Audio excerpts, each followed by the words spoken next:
գնահատում, ինչպես աշխատեց 8 տարվա ընթացքում։ Ես Փաշինյանի գործունեության մասին չեմ կարող ասել։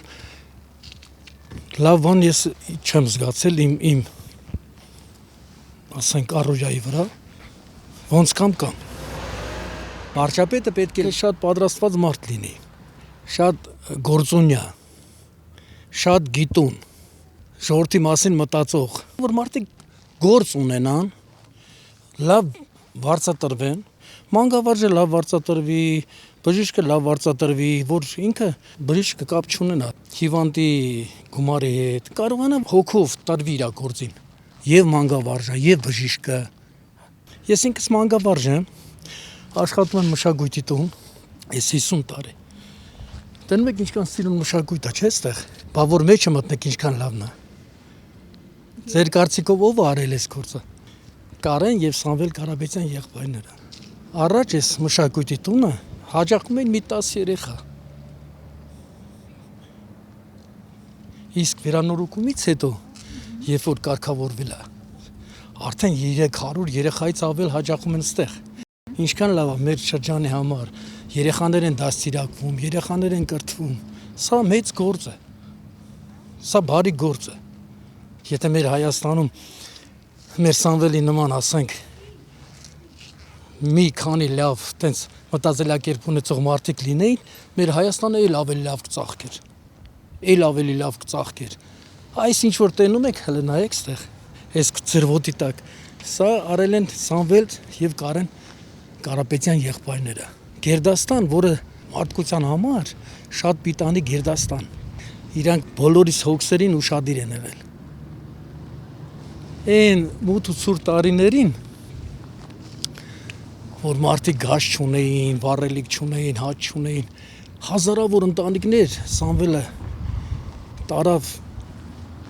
Ռուսաստան, իր գործունեությանը մասնակցեցին, փող աշխատեցին, ընտանիքներ կազմեցին, ունեցվածք ունեցան, մեքենաներ առան, մեբելներ առան տունը, իրանց տները կարգավորեցին եւ ապրան, ժողովուրդը ապրան։ Սա պետության հոգսն է, չէ՞ կիսում մարդը։ Երբ որ մարդուն գործ են տալիս, երբ որ մարդուն աշխատանք են տալիս, դա պետության հոգսն է կիսում, չէ՞ մարդը, տվյալ անձնավորությունը։ Իսկ անվտանգային առումով ինչ կասեք։ Անվտանգային առումով կասկածներ ունա, այդ անվտանգությունը լրիվ ապահովված է, ես չգիտեմ ինչ։ Ինչ չեմ կասկածում, կասկածում եմ, որովհետև չեմ հավատում ինչ որ բանի։ Մարդու հավատը պետք է մի բանի, որ երբ որ եթե շարունակական լինի, այս խաղաղությունը դա շարունակական լինի եւ 4 տարի, 5 տարի, մի 10 տարի, այն վաղ ես նոր կհավատամ։ Մենք բանով ֆրանկ ենք, ասում եմ ինչեւ մենք աչքով չենք տեսնում, չենք հավատում։ Մենք չենք այս է։ Ո՞րն է այդ երկարաժամկետ խաղաղության։ Երկարաժամկետ խաղաղության։ Այն պարագայում, երբ որ Ադրբեջանը ամեն օր նոր զիջումներ է պարտադրում։ Հենց դա է վատ էլի։ Դա շատ վատ է, այդ պահանջները պետք է չունենան։ Եթե հակառակորդը ինքը նման պահանջներ չներկայացնի, էլի բան կհավատաս, բայց բաներ կա, որ ասենք խոսույթի մեջ, ասենք այդ հարևան երկրի պրեզիդենտը բարեր է, արտահայտություններ անում, որ կասկածներ առաջացնում մարդու մեջ, հասկանում եք, սա է իմաստը։ Ես կասկածում եմ, որ թուրքը կարող է, ես չգիտեմ, ադրբեջանցին կարող է դառնա եղբայր։ Չգիտեմ։ Սա ուր է գնում, ուր է տանում այս խոսույթները, չգիտեմ, մենք պետք է հզոր լինենք։ Երկիրը պետք է հզոր լինի։ Երկիրը ինքը պետք է արտադբան, ինքը շատ գործարաններ ունենա։ Ես չգիտեմ, արտադրություններ ունենա, ռազմավարական ճիշտ դոկտրին պետք է ունենա ինքը։ Կարողանան լավ զենքեր արտադրել, բանակը պետք է ուժեղ լինի։ Գիտես, հայի ոգին անկոտրուն է, էլի։ Հային չեն կարող կոտրել։ Եթե դրան գումարած մենք ունենանք հզոր բանակ, ունենանք զենքեր, լավ արտադրություն ունենանք, ասենք, գյուղատնտեսությունը զարգանա, գործարանները աշխատեն, մարդիկ լավ ապրեն, կարողանան տնտեսապես հզոր լինեն, ամեն ինչ լավ կլինի։ Մի բան եմ ուզում ասեմ, Սամվելը մերն է, էլի։ Սամվելի անցյալները հենց մարդիկ են։ Մեր Սամվելի պապան ինքը 40 տարի, 50 տարի մանգավարժ աշխատավ։ Հազարավոր երեխաներ կրթեց։ Սամվելը հենց այդ հոր տղեն է, որ ինքը կրթված դաստիարակված ընտանիքից է դուրս եկել։ Մեր Կարեն Կարապետյանը, որոնք մեր հոգսերին իրանք անտարբեր չեն։ Տաշիրը սենց գեղեցիկ չէր կարա լիներ, եթե չլինեին Սամվել ու Կարեն Կարապետյանները, ուրեմն կոմունիստների վաղտ ես հիշում եմ, սարքելով գալիս էին, հասնում էին Ստեփանավան, Տաշիրը մոռանում են, դա առաջ որ Կալիննո էր, այսինքն արդեն վсё, Կալինոն ոնց որ իրանց հետաքրքիր չէր։ Սամվելը որ առաջի անգամ ուրեմն բիզնես գործունեության մեջ ինքը հաջողություններ ունեցավ,